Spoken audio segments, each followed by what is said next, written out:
as it were.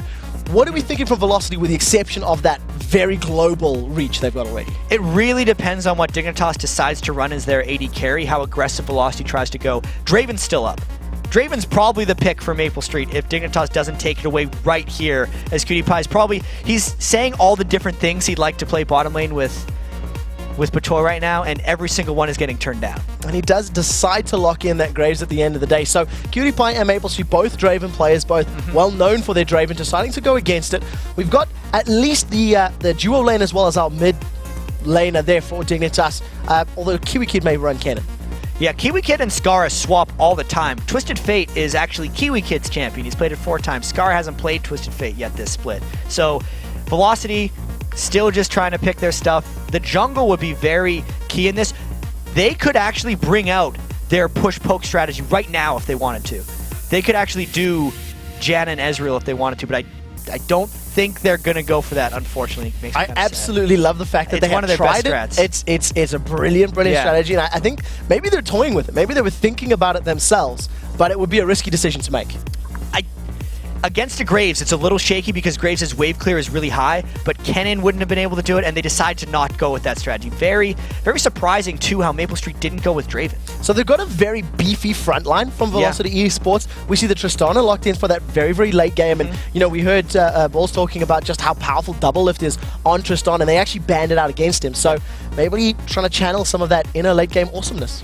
And if Velocity thinks back to the games that they've won, Maple Street has went off in all of them. So put that guy on your hyper carry, channel some CLG, and try to get it going that way. Might be the mindset Velocity has here. What we do see with that Renekton locked in, we know that is going to be a jungle Shen. So we've got all of that utility coming from the jungle. We've got the gank presence coming from Twisted Fate in the mid lane. And that's very scary kill lanes anywhere they go. When comboed with the Thresh, when comboed with the Renekton up top. They have a lot of potent lane combinations. It's just that Tristana will have to get rescued by a little bit of anything. And Dignitas is having a lot of fun today with how they're swapping around picks. They're embracing the randomness that's kind of happened. So, huzzah, no Jace in picks or bans in this game, but Dignitas still going with stuff that they look comfortable with. This is a bit of a rarity. I don't think it's the first time in the LCS. I distinctly remember a game in Moscow where we went through picks and bans without a Jace featuring as well. That's over in the EU, but yeah. It's definitely one it's an oddity with the current power of that champion that nobody felt it was worth picking right now. Neither of these teams specializes in it, and I like it when teams actually go against the curve in that sense. Play and what say, they're stronger on. Yeah, if I'm not good at that champion, we're not going to unlock what he's doing. And instead, now Dignitas going with the Ryze Kennen thing. There's a very good chance they're swapping lanes like crazy in this one because we see Ryze top, we see Kennen top. We may as well see I'm a Cutie Pie and Patoy mid in this one. It's a very scary team fight combo from Dignitas. Once you start adding the Ryze, the Kennen, the Nocturne all together, plus the burst damage from Graves, they should be able to put out a lot of hurt very quickly. And it's going to be a lot on Crumbs to try and make some big plays because I haven't really mentioned the difference between a jungle Shen and a jungle Nocturne. Jungle Shen is a very supportive jungler. He sits in the jungle for the most part until level 6, then ganks with his ultimate or just counter ganks. He can pull off a few gimmicks early on, but it is at a heavy cost to his jungle speed, so NKink has to be very smart and safe about where he goes. And in terms of the two junglers, you've got one that is very proactive. The moment that level 6 lands for Nocturne, he's going to throw himself into a team fight, and you can use that Stand United offensively, as you were saying, but it's not the most ideal It's a of reactive terms. jungle spell. Correct. So we'll see how that pans out. We are in the loading screen for, of course, Velocity taking on Dignitas. This is the third game of the day. On the blue side, Velocity, this will be the third time they're playing against Dignitas. Second time. Third? It is third time. Yes, third time. Third. They've lost twice before. And Dignitas, of course, on the red side, looking to go 3-0 the split. Right now, though, we do see the two teams starting off. We've seen very passive starts from both of the previous games, albeit both teams have all 4 teams have sort of invaded to get very deep early vision. And I wouldn't be too surprised if we saw something similar this game as well. Thresh is always the threat at level 1 for these teams. His hook is almost undodgeable, and Crumbs found them right there because he could see his Duskbringer path after he threw it in on Velocity and saw where they decided to move afterwards. So he knows there were Velocity people in that brush, and he checks them again. Yeah, he's playing with fire at the moment, though. He is sitting alone in the river. If Velocity did land any form of CC, Crumbs may be in trouble, and he is going to keep himself patient. Right now, defensive starts from both teams. No one actually invading or getting any form of vision in their opponent's jungle. No shallow wards for both teams, so very conservative plays early, and Crumbs sees a lot of people. He's got to get out of there. Yeah, he realized it. You could actually see from the positioning of Echo, they were toying with the idea of making an aggressive play, but it didn't work out for them. 1 minute 20 on the clock. This is the go sign for Velocity. They gear up the speed, and they start moving towards their enemy blue buff. And Dignitas has wards directly where Velocity would be going, so they'll know if Velocity sticks around or not here, and it makes Crumbs' decision a little bit more crucial. They see Velocity peels out, Crumbs is going to go back where they saw the ward, and now they have to worry about potential smite steals, but I don't think they're really going to lose much other than knowledge of where Crumbs started. Yeah, at this point in time, you actually see the entirety of Velocity backing away. That was a fairly risky play, all 5 of them sticking together to get a ward on something that they're not even looking like they're going to challenge right now. The only thing this gives them is knowledge in the lane of exactly where Crumbs started, but at the same time, just with how late they pulled back their invade, Dignitas knows that Shen started at red buff as well, even if Dignitas doesn't have the ward coverage in that area. So we'll see who can make use of that information better. They're both fully aware of it, and we're also going to see a straight lane matchup. This is the first of the day as well, with both dual lanes going head-to-head from the get-go. We've been seeing it actually a fair bit today, because especially the first game as well had it with the Jin Zhao. Sure, it wasn't an AD carry going heads up, they went top lane. But it was definitely a matchup and a battle. Matchup and a battle indeed. Chris Renekton in that top lane, he's facing off against Kennen, and it's definitely a matchup that is going to be a little difficult for him. The melee of Renekton at these early levels, he's susceptible to so much harass and free poke. He's got to be real careful, and I wonder if NKink's going to be able to make a gank come up top. Because the junglers started on the same side of the jungle, they could potentially meet in top lane if Chris wants to make an aggressive play, or if Kiwi Kid starts bullying him. Well, we do see Kiwi Kid, he's not actually spending too much time focusing in this mid lane, however. It was, of course, Twisted Fate taking on Ryze, and Ryze going to have a little bit of difficulty in these early stages. Not the best at farming. We do see Crumbs showing his face in this top lane. And no Shen to counter, so it's really just Crumbs trying to assist a bit. Not going to burn anything, but maybe more. Wow, they changed some CC. The stun lands, the fear throws him backwards. Dignitas up, one last auto attack. That's going to be enough. First blood in conjunction with the red buff, and that was something neither of us were expecting. That CC change surprised Chris a huge amount, because he was waiting to slice or dice away and still had his flash. If Chris wanted to flash out of that, he could have, but he got greedy trying to save his cooldown, and because Kiwi Kid and Crumbs chained the stun with the fear, they were able to pick up a surprising kill. Yeah, and that fear as well, just throwing them off to the side 90 degrees, managing to keep him in place long enough for that last auto attack of Kiwi Kid to throw down and get the damage out. Scar and Echo trading a bit of damage in this mid lane. They're staying even on CS, but with that first blood picked up on Nocturne, it's definitely a help. Oh, Evaniscus lands a hook on Cutie Pie and tries to make something happen, but Tristana's level 3 was not willing to dive in. Now they do trade ignites on one another, both Sona and Thresh, burning those abilities, but the difference is it's Maple Street with the HP, whereas on the other side it's Patoy with the HP. And there's no exhaust in that lane. Very frequently you'll see the supports bring exhaust instead of ignite, so they got a little bit over-aggressive there, and it could lead to some more action in that bottom lane. There's no exhaust in this entire game if we look down the summoner spells of both teams. 2 ignites, 2 barriers apiece, so very interesting to see that, especially when you're coming up against a Tristana and a Renekton, who could be very effective against. There's a couple things that exhaust is quite potent against, but for these guys, they're just going for the lane kills, and they don't necessarily see that big of a melee hypercarry threat. But if I have a Nocturne diving in, I'm going to want an exhaust. They decided for the kill in lane because they want to get Maple Street farm. So we'll see how well this pans out for them. The first one to recall in this bottom lane was I'm a Cutie Pie, because of course he did take all of that damage from the bottom lane. He's returned with a long sword, a couple of pots, and he's falling a little bit of CS behind, but he's got a massive wave to play with. And we have to remember, Velocity had access to those double golems at the start of the game, and that's giving them a bit of an XP advantage. I think they took the double golems. I could be wrong on that. I was kind of paying attention to other things, but that's one of the reasons you don't see people match straight up against each other in these bottom lanes that frequently. So I'm just going to see if that experience of those levels play into their favor. At the very least, with that earlier CS advantage, Maple Street's actually coming back with some sustain, which is sorely needed. He's got no regeneration, because Thresh, other than blocking damage, isn't going to give him HP back like Patoy Sona will. Got to be able to withstand some of that Patoy poke, but the thing that Chris has to deal with now is this lane against Kiwi Kid. He knows he's still got his flash up, but he's just so far behind after giving up that kill, all defensive items, whereas Kiwi Kid's been able to go double offensive. Chris can't necessarily get close to minions. It's one of the things that'll play, or one of the things that will play into Chris's favor a little bit later is as he does get some more levels and some more farm, maybe working towards a Hex Drinker, which would work fantastically against Ryze and Kennen. It'll help him, but the question is, how well can Kiwi Kid keep him under control? I think the Hex Drinker is definitely something that's happening, but here in the mid lane, Scar finally fighting back a little bit on Echo. The way that mid lane matchup plays out is TF tries to shove Ryze, and then Ryze tries to kill TF.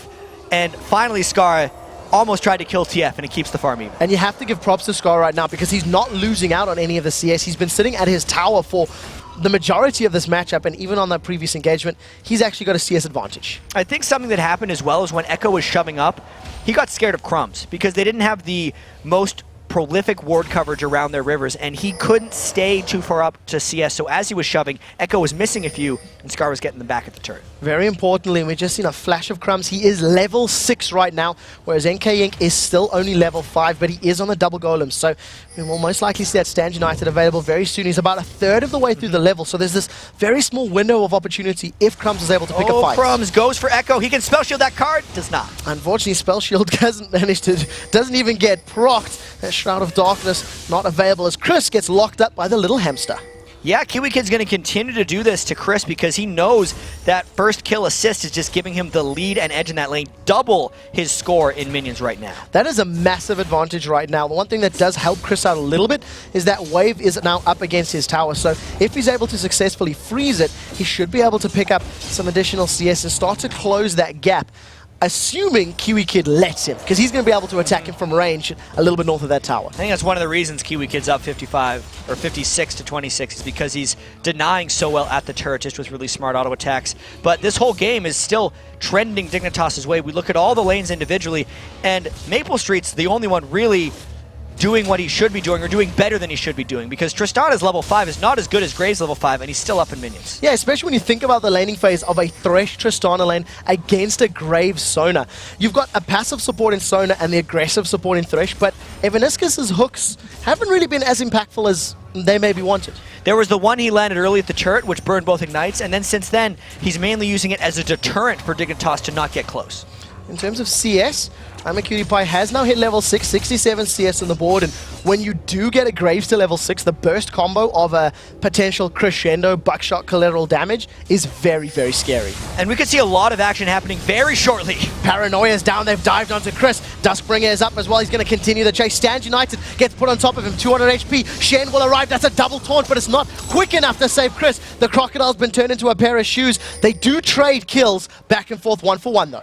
And that was just all the globals getting used at once. That's why I was saying we were going to see some action. It just happened before I was ready to finish explaining it. Because as soon as Crumbs went up there, you recognized that NK Inc. was going to match his Stand United as planned in Champ Select. And then because the fight was going to be long, since there's a bunch of tanks fighting up there, Echo would come in as well. It works out in a 1-for-1, but because it was a 3 versus 2 fight, Dignitas wins that exchange. So in terms of this, the minutes that are now playing out, Dignitas have got this window of opportunity. There's no Destiny available. There's no Stand United available. They're playing very aggressive in this mid lane. And this is the price that Echo has to pay for going to get that kill in the top lane. They trade top for mid turret, but that trade is still better for Dignitas because you get more for a mid turret than a top one. They want a crescendo. In the bottom lane, that's a flash crescendo. It locks up Evaniscus. Buckshot is there. One more auto attack. It's actually stolen away from Patoy. Maple Street rocket jumps forward. Here comes Scara. A flash from Maple Street. Rune Prison is down. Overload goes up. Barriers popped. One more overload. Cutie Pie's looking for it. And the smoke screen manages to pick that one up. He gets away with his life. And well played, Cutie Pie. He got some style points for that one, finishing with essentially utility vision skill and walking away with that. You knew that Patoy was going to be flying in there for the crescendo, and Maple Street really tried for the kill, but because Velocity had lost control of that middle turret, they could not track Scara's movements, and that's why it turned into a bad situation for Velocity. So well played by them. Scara doing well to roam, being able to at least counter some of the global pressure by simply walking to the lane, and if we can keep that up, thanks to those towers going down, or thanks to positional play, it will keep them in this driving seat. They've got 1,500 gold advantage right now. Things are looking pretty good for Dignitas. It's a slower lead, but it's one that they definitely have. I think things are actually looking better than the gold lead would tell us. Only because Skara on Rise, if he has a good early mid game, usually takes over games. I remember playing a lot of Rise with him, and if he ever got going, you just win. His Rise is actually incredibly potent in team fights, and he's getting there right now. So one of the things that I've just noticed, which is very interesting as far as itemization is concerned, Echo has picked himself up a Boots of Swiftness as his first one, which is a bit strange. That's an old school TF item. Back when TF would always rush Lich's Bane, you move a little bit faster on ganks and allows you to get some more, essentially, range on your gold card when you're ganking, if you think of it that way. Very old school build, and he's actually using that to try to stay out of range of Skara on Rise because he knows he can't trade him straight up. It's one thing that he's going to try rely on his teammates then because he's foregoing some of that damage. Right now, Dignitas, they've grouped up. They have the mid tower down. They've got a numbers advantage, and this is going to be a dragon for them. NK might try to go and steal this, but his smite's down, so even with the ward, it's just prolonged conclusion. This is another one of these things for Dignitas that I think they just took because they'd set up the advantages previously with the mid turret being down, with the couple kills Amacutie and Patoy had picked up, without even having to burn summoner spells in Amacutie or Skara, and they just knew they could go get that dragon. So picked it up for free. They've got their opponents have got a fair amount of vision on their side of the jungle. If you look at all those wards, the Tribush is warded, the opposite of the Red Bush. You can see Velocity are a little bit scared of being invaded because they don't have that vision or that control of the middle of the map. And we got to remember, the bottom lane gank that killed Maple Street came through that litter of wards, saying, yeah, we got to worry about Scar roaming down this way because the mid turret's gone. They can't control Scar's roam, so they're having to ward against it, which is costing them a lot of money. In terms of itemization, a couple of big items have been picked up. Spirit of the Ancient Golden there for Nocturne, and a Bloodthirster already completed for Cutie Pie. So he's going to start stacking that up and getting his burst combo as high as possible. And Cutie Pie plays more Graves than almost anyone in the LCS, so he knows that that Bloodthirster is what you do on Graves. Graves has so many attack damage ratios on his spells that oftentimes Bloodthirster just makes him fly off in the mid game and just go crazy, which is specifically when Maple Street will be weakest on Tristana. So really trying to abuse a lull in Maple Street's power curve here, Amacutie Pie is doing with that Bloodthirster Graves. You just noticed Kiwi Kid putting a very good ward there on the blue buff, so trying to set up at least the opportunity for steal. The globals are now available again for Velocity. Their sentence goes out, and Cutie Pie trying to bait for Nocturne. Gently sidesteps it. Paranoia is there in the background. Maple Street and Evaniscus, they're not taking the bait this time. Amacutie Pie might have been better served not sidestepping that death sentence, because that would have at least pulled Evaniscus in and made it so he couldn't lantern Maple Street out. But Crumb's not done yet. He's still looking for something, but walking through ward. So he's been envisioned up. If he does decide to dive in, it's a quick one. There's Paranoia. Crescendo is down. Stand Unite is being channeled. It's not going to be enough time for Shen to join the party. He's going to walk to the lane. A kill picked up. That's the second of the game for Patoy. So clever. Patoy got hit by the hook that time, and that's what pulled Velocity in for the fight. Crumbs gets taunted up. He's taking some turret damage. He's going to be able to get away. Cutie Pie's thinking about picking an engagement, but he doesn't have his collateral damage, and Skara was a little too late to join that party. Yeah, this time when he ran down, Velocity recognized he was coming, but Velocity needs to get some turrets back for all this roam. In fact, Echo's going top, trying to get Kiwi Kid. And Kiwi Kid with a very good flash. Now we do see the Twin Ghost is out. There's the slow down. Slicing Maelstrom is up. Kiwi Kid is the first to get stunned. He manages to stun Echo in reply. Lightning Rush should be up relatively soon. Another gold card lands. That's going to be enough. The slice and dice into Cole the Meek, and Chris picks up a kill. It's the speed TF coming in. Boots of Swiftness and the Twin Shadows. The only reason he was able to run down Kiwi Kid and get that kill. So they didn't get the pressure mid lane that they so sorely needed, but they did get a kill onto Kiwi Kid for Chris, which may be even more important. Yeah, at this point in time, especially on a champion that's 35 CS behind his opponent, just trying to balance out some of those numbers. Dignitas realizing now that they have a power position, they try to invade the blue buff. Chris is going to trade some gentle love taps there with Skara, and it does look like this blue is going to be stolen away. So a tower down, a blue buff down, and 3 kills down. Velocity are falling behind. And the gold still looks okay. 3,000 gold at 15 minutes is a very surmountable lead. I want to see when Chris finishes up some of these items. He didn't go for the Hex Drinker. He's still looking to go for that Sunfire Cape. And considering he was down 55 to 25 in that lane, being down the same amount some 10 minutes later means Chris has been laning very well against Kiwi Kid after that early game disaster. Yeah, so he's been able to at least mitigate that early game damage. The one thing that does, it is quite impressive for Dignitas at least, is they've got this gold advantage, even though their opponent has a Twisted Fate in their team. So the TF passive, not even being affected just yet, but the longer the game goes, the more impactful that of course will be. Yeah, the more minions you get, the more gold you get from that 2 gold per hit for Twisted Fate. And Echo has done even though he's 1-0-1, I have to say he's allowed Scar a lot more freedom than he necessarily needed to give him. The ganks that Echo's pulled off top lane have always opened up holes in Velocity's defense for Scar to go in and exploit. So maybe once again, since his turret is down, Echo's having a bit of trouble farming, and it's letting Dignitas roam around where they want. It's definitely just a matter of Dignitas dictating the pace right now. They're simply roaming and pushing anywhere and everywhere without really replying. I guess, you know, you can rely on Twisted Fate to be the proactive player and make a gank happen. But with that Shen and the way they've been using the Destiny and the Stand United, it's been very much reactionary up until this point. Yeah, a lot of times it's where's Crumbs going? Okay, let's use both to try and counter him. Instead of Velocity dictating to Dignitas, making Crumbs use his paranoia to stop, and then still having something left to make a play with. That's how Velocity needs to... They have to get themselves in that position if they want to come back in this game. So the cooldowns are available, and you know, with the fact that there are a couple towers down and Dignitas is sort of freely roaming around the map now, there's ample opportunity to actually make a Destiny play, come in behind Skara, you know, between him and his tower, get the Stand United down on top of you, and maybe try stick it to him if it's possible. And Skara really just stacking up that tier. There's no threat on him. 145 to 145. If we look at all the lanes aside from the top, these guys are farming very close to each other. I actually have to say NK Inc.'s 88 farm on Shen, not going for a Spirit Stone, any of that stuff, making it to the point where he could get a Sunfire Cape, is really just telling me he's trying to rush to the split push point in this match. So he wants to try control the map. If you can control the map, you can dictate the pace. Chris has gone in 1v3. There's the Stand United. Shen is about to join the party. Destiny's now been used as well. Slicing Maelstrom is down. Chris is very, very low. Kiwi Kid dropping HP as well. Now we see the first person to back away from the fight. In actual fact, Kiwi Kid is the first to die. NK Inc. is now backing away. Zevaniscus is going to try to get one auto attack down. And Skull the Meek will close it out. Chris securing himself a second kill of the game. He now has double buffs. A very good flame knocks Skara backwards, but Cutie Pie is joining the party. Collateral damage is down. The Crescendo locks up NK Inc. Patoy's trying to pick that kill up. Up in the top lane, Evaniscus has been dropped. Messy all over, and everyone died. That was nuts for everyone involved. That's what Velocity had to do, though.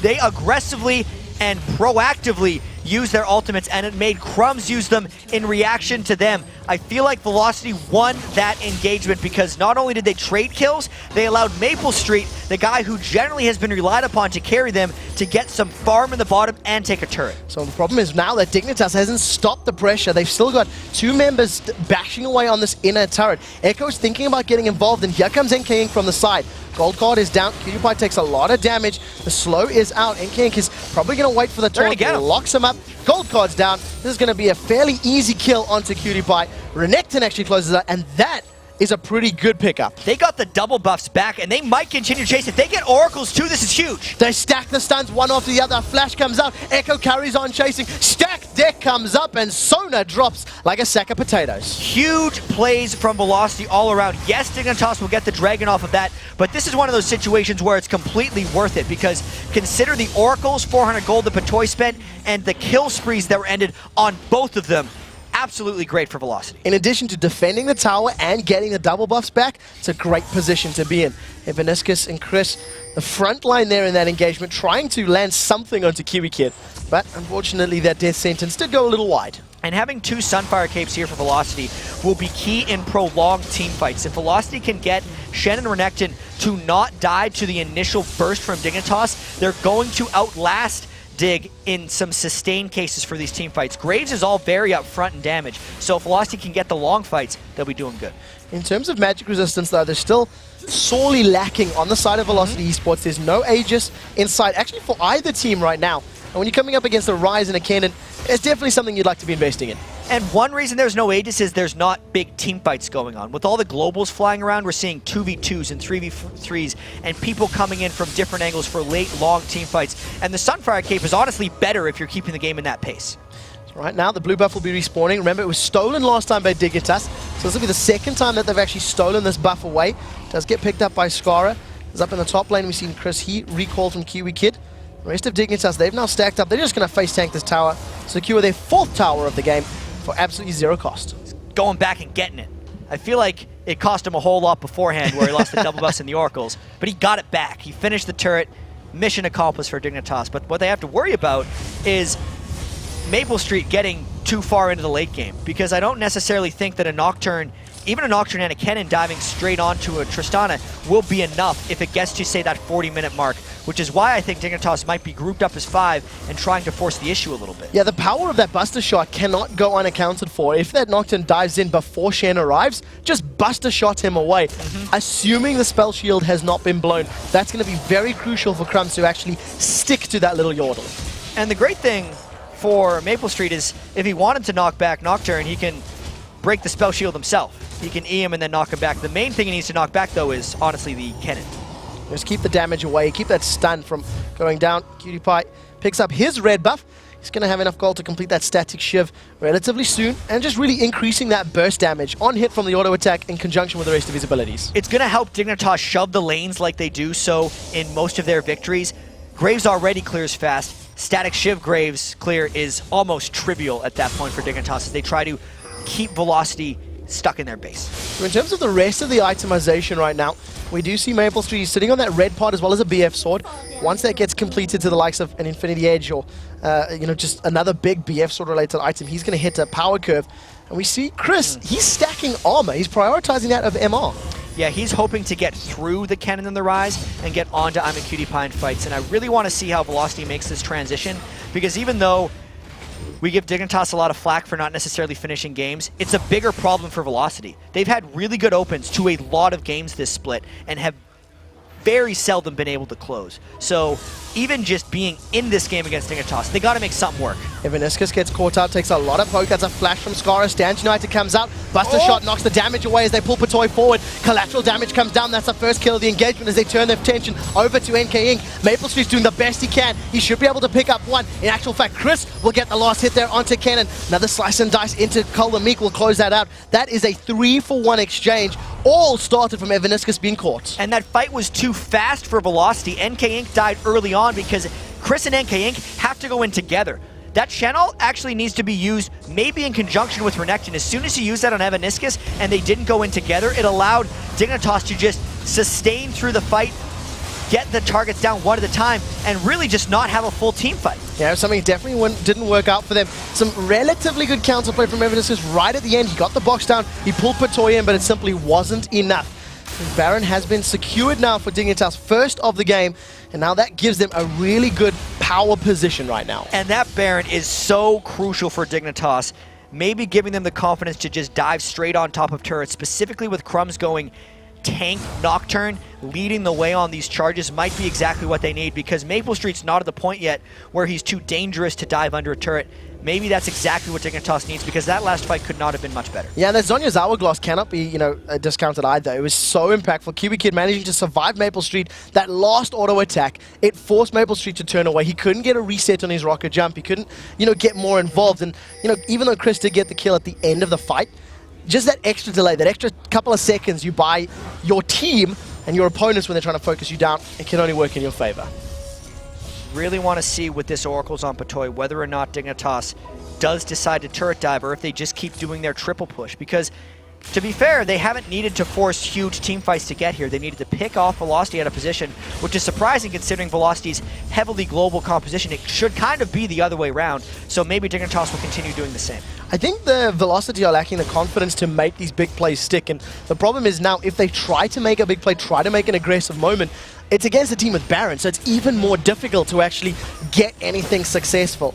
Maple Street, however, has been farming very well. He's only 8 behind at the 27-minute mark, and when you're defending and reacting this much, that's pretty good. And now there's the dive by Dig. They do not hesitate. So Echo is forced to flash away. Cutie Kid gets knocked backwards. The Buster Shot has been used by Maple Street. There's a couple ultimates blown, but they do pick up the tower. Chris was thinking about getting involved, but simply couldn't close the range that he really needed to. I'd still say that's mission kind of accomplished for Dignitas. They wanted to get more off of that, but a turret for no deaths is still very beneficial for them. That knockback that Maple Street put onto Kiwi Kid could be a sign for things to come, and it makes Dignitas think about what happens if this game is closer. How would they actually be able to initiate on? Because that one didn't work that great. Yeah, completely got rid of them. It was a flash from Echo as well to get away from any of that CC, so a couple of ultimates blown and cooldowns on the side of Velocity, but they did relatively well to not lose anything more. The 2 previous blue buffs have been taken away by Dignitas, so they will be aware of the timing, but it looks like Velocity want to take this one. Dignitas doesn't want to make an unnecessary error here that grants Velocity any kind of window, because we got to see here, the Dignitas Baron has about 90 seconds left, so they still have one more play they're able to make. They couldn't make that play if one person died while trying to steal a blue buff. In terms of the itemization as well, we see where Chris is going. He's trying to get towards that Randian Zone and just trying to get that movement speed debuff onto his opponents. And you were talking about how important it is to get rid of Kiwi Kid.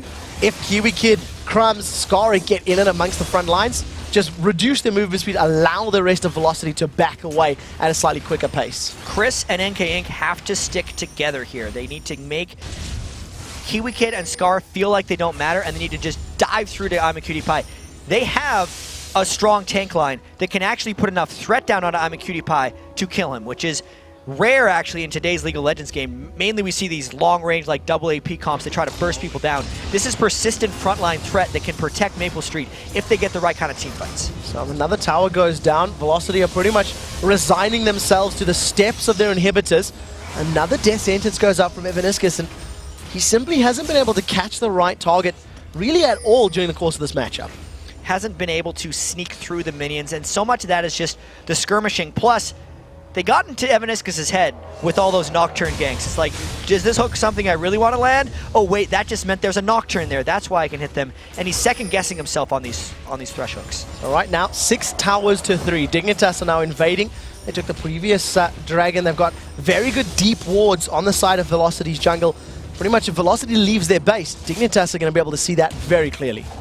And it's because they've been pushed up for so long. They're just making sure they can keep control. Dignitas didn't get a huge amount done with the second half of their Baron buff, but if you take in the cumulative amount of things they got a lot of outer turrets, not there's a word for that, inner turrets, I'm going to say. Not the inhibitor turrets, but they've gotten the full cycle of 6 down, gives them a 3 turret edge on Velocity. It's solidified their map control, and it means Dignitas now has a stranglehold over the next Baron contention. Yeah, so League of Legends by the numbers. Get the lanes in your favor, get the vision down, and then basically wait for your opponents to be out of position and make the plays. It's something that Dignitas have actually done very well on all 3 inner towers. They basically forced themselves into their position without any response or reply from Velocity.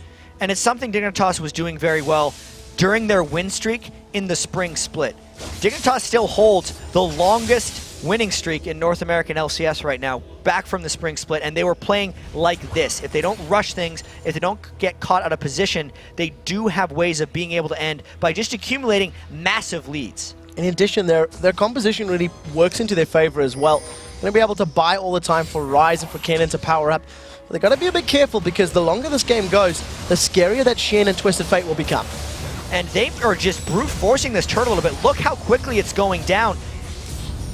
For some reason, I felt like a Shen ult got burned there, but that was just Nocturne's spell shield getting knocked off. So that turret might go down in round 2. We do see NK Inc. split pushing on the bottom lane. He's got that Stand United available, so if an engagement were to happen, this would be the time. And it would be forced here because they know the turret's going down. Unless Velocity concedes, they fight, and they concede. Velocity just give this one up. There's no call to engage. Absolutely nobody's nearby. Chris, that tanky frontline, he's on the Nexus, and Velocity, they just didn't do anything. Dignitas can't believe it right now. They're saying, okay, we'll go and take another turret right now. Specifically because NK Inc. just now went back instead of continuing to push that top turret. Surely Velocity goes in on this wave if they can get any kind of catch. Maple Street's the one that's far forward. The hook goes out, doesn't catch on anyone. Chris down to 50% HP. He's forced to back off as well. We'll stop off at that fountain, regenerate his HP, and come back to this mid lane. Rinse and repeat. They're going to continue going down on this turret until Velocity tries to engage on them, or they just get the turret barely dodging that hook. Great play by Cutie Pie. Well played indeed. The quick draw getting himself to safety. You can see the timers on your top of your screen. Dignitas realize that objectives are on their way up, and they decide to back off and position for those instead. The last thing they want to do is actually get caught by one of those thresh hooks and then gift a Baron to Velocity. So they got enough done in that fight that they might actually go for more outside the turrets. Destiny was up, and in actual fact, Crumbs cancels that with Paranoia. He dives himself in. Now we can see Kiwi Kid. Zonya's Hourglass is popped with a slicing Maelstrom. Chris, the tankiest member, is the first to fall. He's got so much armor, but not enough magic resistance. Cutie Pie's going to close out. That's a double kill for him. Turns over to NK Inc. Red buff is ticking away. He should have a quick drop in 2 seconds' time. He's going to carry on diving. Cutie Pie wants this one. Feint is up. Buckshot will be able to close that one out. Inhibitor turret goes down. They're onto the inhibitor, and this has to be the game for Dignitas. That was a great fight for Dignitas right there. They systematically have destroyed Velocity's front line. They just mow through them in team fights. They didn't care about Velocity's tank line. Dignitas accumulated that huge lead, and they crushed them in that last team fight. And there was such good play. The moment Destiny got used, Echo was looking for vision, looking what they're doing. Crumbs did not hesitate. He cancelled that vision, he put the darkness down, and he dove onto members of Velocity.